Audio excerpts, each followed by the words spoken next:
All right, guys, welcome. Happy New Year, by the way. Well, we've come up to the end of the year, and it's been quite the memorable 2023. We had a lot of hits and misses. The market overall was pretty solid, I would say. Where a lot of other collectibles have been suffering this year as a result of the cool down from the COVID era. Yeah, numismatics has been overall very strong in a lot of facets. But we're not going to get into an overall market kind of analysis of 2023. What you got to know is what's happening today. All right. So before I talk about my kind of like my my consultative interview with someone because yeah, I'm really excited to get into that. There's a few other, I guess, house cleaning type items that I wanted to address. Um, the show season is going to be kicking off officially the first week of January, and what includes there is the big annual Florida United Numismatist Show. That's going to be taking place this year in Orlando, Florida, from January 4th to the 7th. A few of the dealers that I know are already in Florida, probably doing the Disneyland thing or Disney World thing, enjoying just really, a really nice time of the year weather-wise. From what I remember, it's incredibly comfortable weather in Florida, whereas in July it's the exact opposite there on that. So if you're looking to get your coin and currency on, yeah, look no further than the fun show coming up here after the new year. Yeah, we're already gonna get smacked in the face with that. Let alone this other tidbit that I always talk about. Usually, right out of the gate in January, I figure it's pretty good time to bring up the fact that we're going to be a few weeks into the new year, and we will expect brand new 2024 coinage to hit the scene, and it keeps getting earlier and earlier, which leads me to believe that the U.S. Mint and the powers that be, they actually do some advanced minting that probably goes all the way back into December at some point. But expect, especially the new Lincoln sets, to probably come out second or third week of the month. And it's always a popular time when those do come out. I know based off of my personal history and experience and just kind of chronicling the secondary market for such coins is that the prices that we see realized for a lot of these rolls and bank boxes of brand new coin, if you're the first one out to market with either rolls or a full box especially, you're going to enjoy a huge windfall. Usually bank boxes we've seen sell customarily through the first 5 days in that $300 to $500 range, and it wouldn't be out of the question if we saw much higher prices. All right, so we'll see how that goes there. I think in 2023, the first documented bank box sold for like $325 to $350, which is just it's crazy. It's crazy. It's $25 a pennies. But when you have a lot of people that are trying to look for that first variety, they're trying to find those first coins that they could send off to PCGS and NGC in the hopes of scoring a top pop grade, because those coins are going to be incredibly expensive to a lot of registry set participants. Those are just among a few of the things that really drive the market. And in addition, there's a lot of people that just want that first box and they keep it sealed and they add it to their sealed inventory, their collection. So yeah, there's a lot of kind of irrational thought that goes into the market for these kind of brand new bank boxes right out of the gate. first like few weeks out of the year. And we're going to see it as well in the quarters. Quarters have been a lackluster performer here in the last year or two. It could be the subject matter. Me personally, I'm a fan of the American Women's Series in general. I think a lot more people are kind of checked out on it because there's been two multi-year programs with the state quarters and the national parks, and it's like, we're seeing it die off in the presidential dollar series, which ended, quite a few years ago. Among a few other things, the innovation dollars are just as altruistic as you want that series to be and very interesting. It's just wrong time for it. And because of that, just overall interest in those particular series have waned.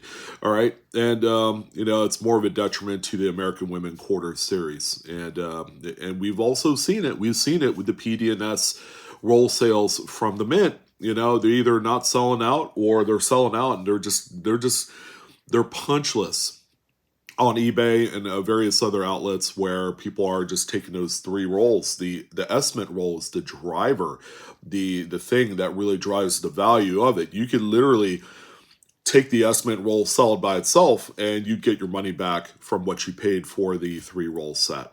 So we've seen declining sales, declining interest all around. And I think people are looking forward to the 2026 quarter release, whatever that is. And then there's also some speculation that the Mint could be doing some sort of one-off kind of design on the Silver Eagle reverse. I've heard a few people talk about it. How killer would it be if they superimposed like a Drummer Boys style reverse on the Silver Eagles? Wow, that would be awesome, right? And you do it as a one-year shot type thing. But that's all speculation. I first heard about it like 2 weeks ago, talking with someone else, and I think they were just trying to grab headlines by simply having a guy like me talk about it to you guys. So that's that. Another thing I wanted to let you guys know about, we did do the interview with Mr. Blake Donen, one of the the head guys, the head honchos of Vaultbox, and we talked about Series 5. Well, we're going to do kind of a pre-launch event here in about a week and a half. All right, so was it January 5th is what I have it set up as. Let me go ahead and double check for you guys. But Mr. Donen had given us some collateral to give away during this event. And we look forward to helping pitch and promote quite possibly the biggest Vaultbox release ever. And sorry, I just ate breakfast, and I do apologize in advance for that. So we are going to do a specific launch video. The actual product doesn't release until January 10th, but we're going to do kind of like a kickoff thing, January 5th, at the usual time, 5 p.m. Pacific. January 5th, 5 p.m. Pacific, 8 Eastern, and we're going to be giving away actually some branded apparel and merchandise. We have the Vaultbox New Era snapback cap, so we got one of those, and we also have a couple t-shirts as well. These are actually neat. My wife actually wanted one, but there you go. It says Vaultbox on the front. This particular one is a large, and I have a 3X. Now 3X is kind of large, but just looking at these shirts, they are 100% cotton. So they're going to shrink down to size. So this large probably going to be more of a medium, but check out the reverse, the back of it. Chase your dreams. One red core at a time. Yes, I love that shirt. And my wife looked at it like, I want that shirt. And I was like, well, you're gonna have to buy one in the Vaultbox shop one day. So we got that, but also more importantly as well, Blake also gave us a few coins to give away to help kick off Series 5. Okay, so yeah, I love giving these away. We have one of the Series 5 sample slabs that has the Vault Box branded logo. It's got the Vault um, design right there. And yeah, very popular. These are always kind of a chase outside of the normal Vault Box release.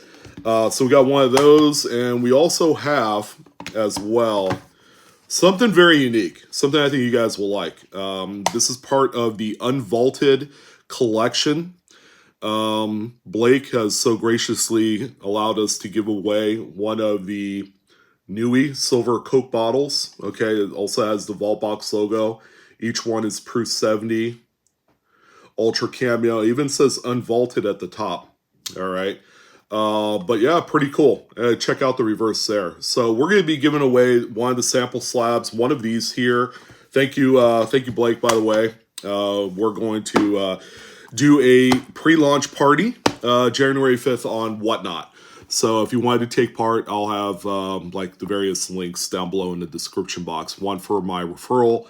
If you've never signed up before, you could grab $15 in credit to use right away on any purchase, whether that's through me or another seller on the platform.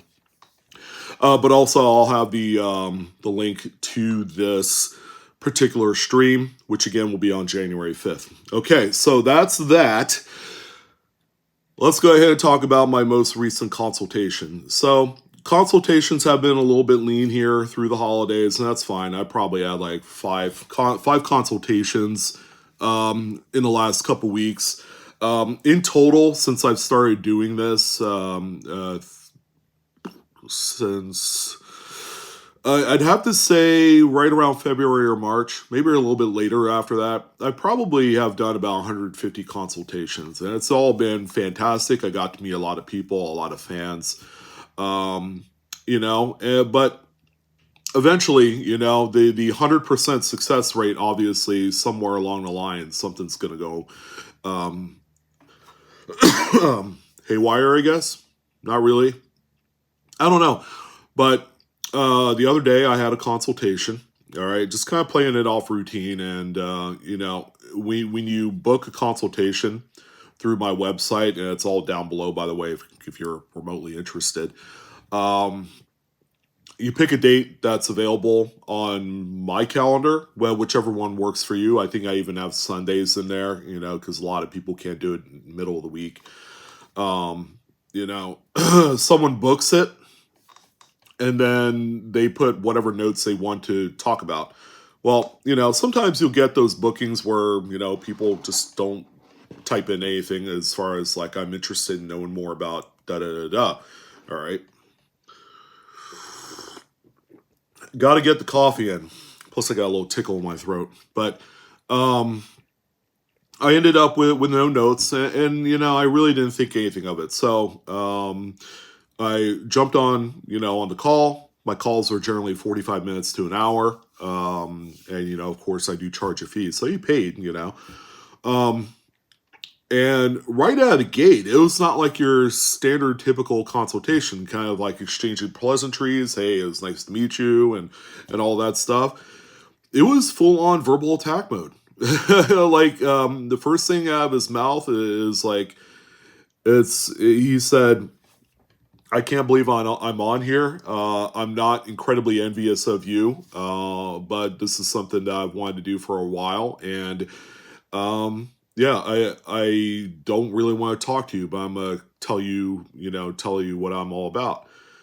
I'm like, well, that's a interesting intro, to a call. And I was like, okay, I mean, if he has some beef against me for something I had, said or had presented in a previous video or something, then, obviously I'll know about it, because I do have my detractors. I'm not everyone's cup of tea. I talk too damn much, maybe I said something on the contrary, because you can't please 100% of the people all the time. Okay, but enough about that. So we get into this kind of, and I let him have the floor. And I'm like, hey, I mean, what do you want to talk about? What's been on your mind? Is this something with a hobby? He told me kind of like his life story. He was a coin dealer that I think he told me he was a coin dealer for 8 years. I'm trying to figure. It's either in Tennessee or Kentucky. It was like one of those states over there. Anyways, so right at the gate, he told me he was a coin dealer. He ended up having to close his shop back in 2015. Um, he didn't tell me why, but right out of the gate, he said, "And I blame you guys for it." And I'm like, okay, well, can you tell me a little bit about what you mean by you guys? Are you blaming me specifically, or because I'm also part of the live coin Q&A panel, the team. I do things on social media, on Facebook, and things like that. So my name and likeness and all that stuff gets around the block. Especially in the social media front, which today that's kind of like the way to grow. If you have a business, if you wanted to be kind of like an impactful. I'm not some self-proclaimed god in the industry. I'm not. Okay, I'm just a guy that enjoys talking about the hobby because it's fun. It's like you want to talk about trends. You want to talk about the things that I enjoy, that you enjoy, and just kind of springboarding off there. All right. So he said, well, I blame you YouTubers. Okay. You guys are a fucking blight. Okay. Quote unquote. To our industry. And it's because of you guys that I had to close my shop. And I was like, well, okay. I wasn't ready to kick him off right yet. And I have more of a thicker skin than that. I wanted to kind of get to the bottom of why he felt this way. So I allowed him more of the floor, and he went on to say there are a few things that aren't quoted properly, but when I get to those, I'll use air quotes, obviously. But he had said, I've kept track of you. I have followed you for a while, going all the way back to 2008. I was like, I was never around in 2008. So I asked him, like, well, I've only been on the platform since like 2011, 12. What do you mean 2008? Well, he said, well, I followed you, along with the other people when I am on Coin Talk and Coin Community, and those two particular sites in general, which are forum chat pages, and I hadn't used them in quite a long while. Developed a few friendships, not so much friendships, but more kind of like people that you really gel together with. And I didn't really remember this guy, nor was I particularly interested in knowing what his, I guess his handle is on there. Like, I go by BlueRidgeSilverhound. That's not my God-given name. Okay. It's not my birth name. It's just my handle. It's my brand, or whatever you want to classify it as. So I didn't ask. I said, really? Yeah, I used to be on that platform. We used to talk about a lot of topics and things like that. But what I do remember about, the forum chat pages, and it still kind of applies today, is that you have a lot of inflexible, I guess what you call old heads, a lot of like old school collectors and hobbyists. And they're the type that's resistant to change unless it suits their needs. All right, if that makes sense. And what I mean by that is like, okay, one of the big things, I actually got into a few arguments about this. Being a YouTuber, is I took some time away from these sites like Coin Talk and Coin Community because I was beginning to branch out on my own and to become not only this hobbyist that's spreading and enjoying, kind of like cultivating the love for the hobby, by video and by social media, and stepping away from the actual, good old AOL chat style typing in, comments and stuff, which felt a little bit impersonal, because, you're just hiding behind an avatar at that point. Yeah, this gentleman who used to be a coin dealer blamed me for his shop closing because one of the things that comes up Okay, and because I was in front of him, he had no problem saying, "Well, you're the one spreading all these untruths, and you," and it turned strangely political, and it was very disrespectful, because I'm not from California, but I live here. I lived in Maryland. I'm from Florida. I lived there for a number of years. My dad was in the Navy. He's a serviceman. I grew up and went to high school in Nevada, which I kind of claim as being kind of like where I'm from, but really didn't spend a whole lot of time in California, even though I was born here. But again, my dad was in the Navy and things like that. So, he started throwing out, well, you woke Californians, and brought that whole thing. I'm not going to dwell on the politickings type stuff, but it got really deep and dark about it. And, blame me as far as like the advancement of technology to really antiquate things like forum chat pages, which is kind of like a dying breed. It's like AOL chat, right? I mean, nobody in the right mind does that stuff anymore. But he had no problem disrespecting me, telling me such things. And he threw in some curse words in there, which I do too. I don't care. I could take it to the chin multiple times. So I got a big ass chin anyways. But he told me I was a fucking liar. He told me that that I do more harm than good to the hobby by telling people unrealistic expectations. All right, and obviously this guy does not watch 100% of my videos, nor does he watch from beginning to end, because I have made many, many opportunities and chances to talk about, some of the things that could be detrimental as a result of chasing this or chasing that, and he basically put my head on the stick because he was in a position where, because the industry was moving more online from not only a retail standpoint but also an educational standpoint, that his art of owning a brick and mortar became a thing of the past, and he blamed us for it. Us. Kind of like this blanket statement of, including guys like me, Rob Finds Treasure, Silver Seeker, Couch Collectibles, Coin Help You, JB Coins, and everybody else that I'm missing in there. Spectacular, Silver Dragons, Yankee Stacking, who I freaking love. I've been watching a lot of his content lately. He put all of us under this great big umbrella of kind of like the detrimental part of the hobby when we've done nothing but been the good for it. And when you see some of the content that gets crossed over into the YouTube universe, you begin to see kind of like an industry-wide changeover.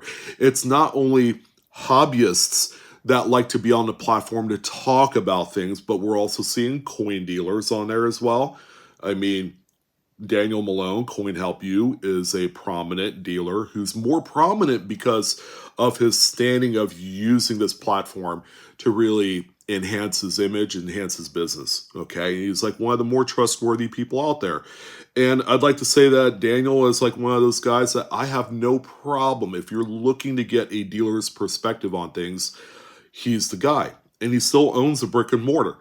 And then you have guys like Yankee Stacking, Spectacular, who do interviews with actual dealers and have since kind of like enhanced their image a little bit more.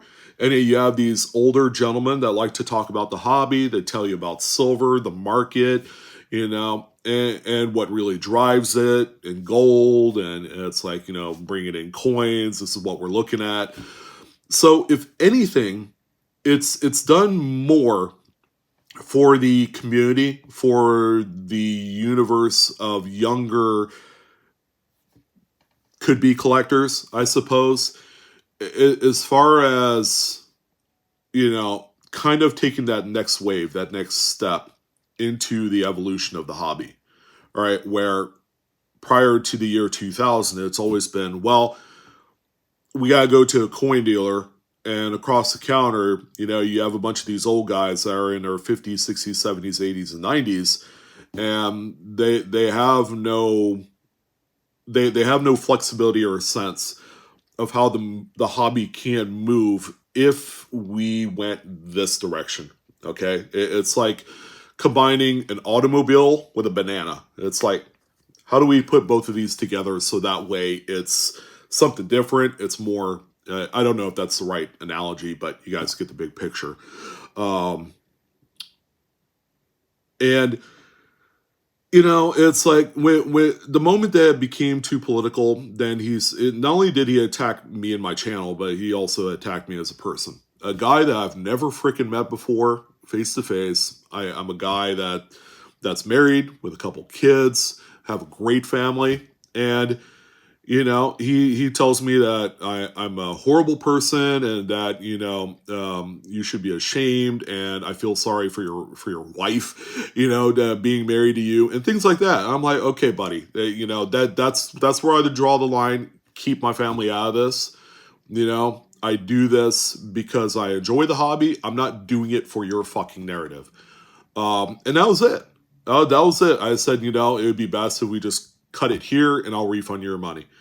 And that was that. And through it all, it was like he had to blame someone. He blamed me.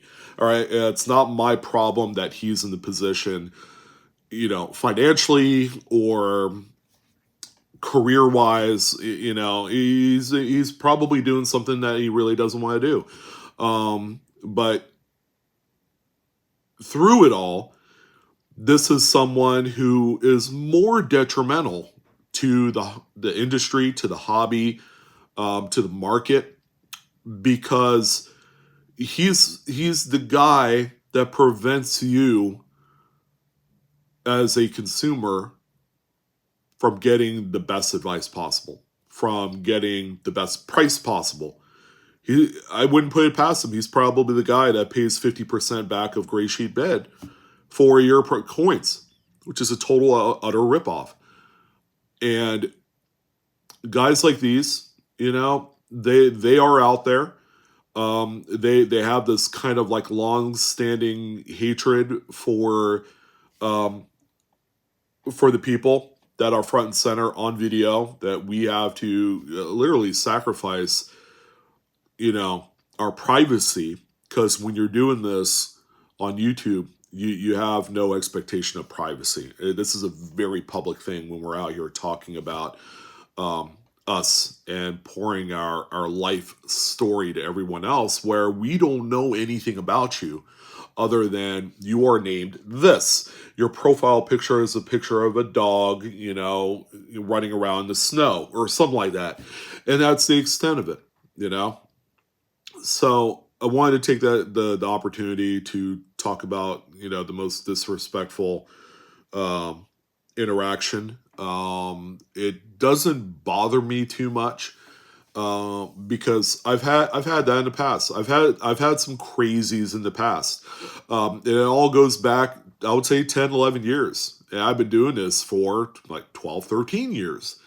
And I've had a couple crazies that have, threatened to find me and do this and do that. And I'm like, I didn't do anything. I did not do anything, I didn't sell rap music, or I didn't steal cars. I didn't do anything other than talk about a hobby where we could all collectively come together and really enjoy and share in the knowledge and the fun and the aspirations of growing this thing that we love doing, collecting money. We're collecting money. We're collecting stuff that has continuous value over time. It's just it blows my mind that there's this level of incompetence and and I've always said, I'm like, you wouldn't dare say that to my face. Well, this guy dared to say to my face, not only did he do that, he did that unapologetically. And I was like, okay, well, you are certainly you're certainly deserving of your time on the floor. And I gave him, probably like 12, 13 minutes. And I'm like, okay, if you're just going to continuously badger me and attack me, over something that is inescapable, like this is the wave. This is the new wave. If you're not pivoting to make your hobby and your business, if you're a dealer, if you're not doing what's necessary to make the changes, you are going to die out. All right. Your business is going to falter. You're going to have to close your doors. And because of the inflexibility, that's going to eat away at the fiber of your being, and being a coin dealer back in the 80s and 90s, it was a lot of fun. A lot of those guys had fun. But at the same time, they just weren't ready to make this move because they couldn't understand why it's pertinent to them. All right. It's like that automobile and the banana kind of thing. It's like, well, what's the association? Well, there is a little bit of an association, we just don't know it yet. Pretty crazy kind of, because, I've never felt more taken aback, and quite frankly, I was a little upset. I know it doesn't show in the video too much, except, the occasional emotional charge here and there, but yeah, I you talk about me anything you want, but don't bring in my family. That's where I draw the line, and that's where I cut you off. All right, and that's it. So yeah, that's why I wanted to talk about. I thought about not talking about it, but I think not talking about it would be more of a disservice for everyone watching, because if it's not put out in the forefront, it's never happening, right? So yeah, it's out there, and sorry to take so much of your guys' time. Usually the new year represents new beginnings, but I couldn't figure out a more better time to talk about it than right before New Year's. So that way a new fresh perspective can be had in 2024. When, it's possible that we could see some pretty good challenges in 2024. It's an election year. There's a lot of uncertainty there. And the coin market kind of has this parallel to the PM market, and the PM market has parallel to the stock market and things like that, and jobs reports and all that great stuff. It's like one thing feeds to another, and they all kind of have like this chain of connectivity into it. So I have no doubt in my mind that I think 2024 will be okay. And depending on what the outcome is for this coming year's election, that's going to have some sort of effect, domino effect on the industry. But outside of that, it's good. You could invest your money into a lot more worse things. With this hobby, you're parking your money. It's a safe bet. Coins, they don't typically drop 50%. That like cryptocurrency did a year or two ago. They don't have those wild movements. They don't. It's like they might drop 1%, but it's the most stable type of asset and commodity class that you could possibly ever imagine. So I'm going to keep doing me. I'm going to keep doing my thing. I'm still going to be on front of the video in 2024, or in front of the camera lens. So I do apologize about that. And, but what I won't apologize for is the direction of the hobby using these platforms, for success. If you want proof positive, check out the platform Whatnot. You'll see a lot of national dealers, Witter Coin, Trader B, a lot of these big dealers, some of the biggest around. And you see NGC and PCGS, with their own personal accounts, Volbox is on there. This is the wave of the future. It's not going to change. This is a much more easier way of of being a businessman in this hobby is by leveraging those things that's available to you. 25, 30 years ago, we would have paid tens of thousands of dollars for the amount of advertisement that these companies allow for virtually free. So, yeah, if you're not using it, then you're losing it, buddy. That's it. We'll be back with more videos. You guys take care. Have a good one. And love you guys. Peace. All right. Follow me on all my other social media, or else I'll come find you. Not really, but you guys know.